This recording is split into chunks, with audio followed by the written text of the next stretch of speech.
Assim como Nicodemos, o fariseu, não entendia as palavras do nosso Senhor porque considerava tudo ao pé da letra, no literal, não conseguindo ele discernir ou diferenciar o literal do figurado, sendo a história no sentido celestial através de exemplos terrenos de coisas que há aqui na terra, dito por aquele que todas essas coisas criou. Assim, hoje se vê muitas pessoas iguais a Nicodemos, e também outras ainda mais confusas, e ainda outras mais complicadas, pois não só colocam o literal no figurado e o figurado no literal por falta de conhecimento, mas porque eles mesmos escolhem assim fazê-lo, para endossar, apoiar as suas ideias e achismos nas direções da vontade e desejos deles próprios, quais gostariam que, assim como eles querem, assim fosse, deixando de lado a vontade e desejo do Pai, ignorando completamente o exemplo claro deixado por nosso Senhor, tanto na hora de orar quanto na hora da aflição,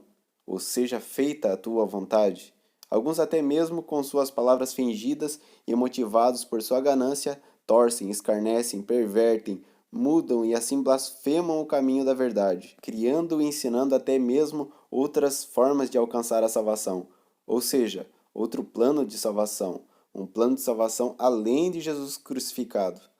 Qual é o verdadeiro e único plano misterioso de Deus que para nós agora é revelado? O plano que se resume para nós pecadores como a boa notícia, ou em grego evangelion, ou aportuguesado evangelho, que se trata do perdão dos nossos pecados através do sacrifício do Cordeiro perfeito, sem mácula, sem defeito, e assim nos poupando de beber do cálice do furor da ira preparada sem mistura do justo Deus Todo-Poderoso, e nos fazendo então filhos de Deus, através do sacrifício do seu próprio Filho perfeito, Jesus Cristo, pois só assim para saciar a justiça santa de Deus contra o pecado.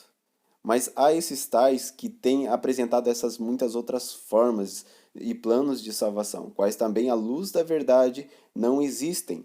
pois há um só caminho, um só plano de salvação, que é a palavra, o Verbo, o próprio Deus encarnado, o qual também nos avisa de antemão sobre estas e muitas outras coisas. Por isso, nós devemos cuidar para que ninguém nos engane. Muitos se dizem cristãos, falando em nome de Cristo, enganando a muitos, pois não são de Cristo, e blasfemam dizendo de si ser de Cristo, ser cristão, não o sendo.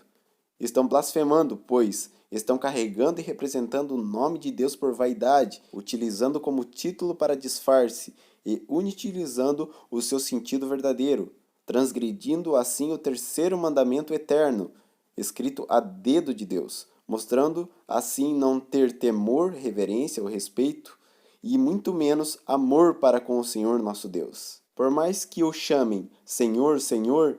usem o nome do Senhor para profetizar, expulsar demônios ou curar, não significa que sejam necessariamente do Senhor. Devemos pôr tudo o que nos é dito à prova. Devemos examinar tudo com a régua, o guia da verdade, as Escrituras, pois as Escrituras são inspiradas por Deus e não procedem, não vêm da vontade humana do homem, mas de Deus. Assim, finalizo com o finalzinho de uma das cartas de Paulo aos Tessalonicenses.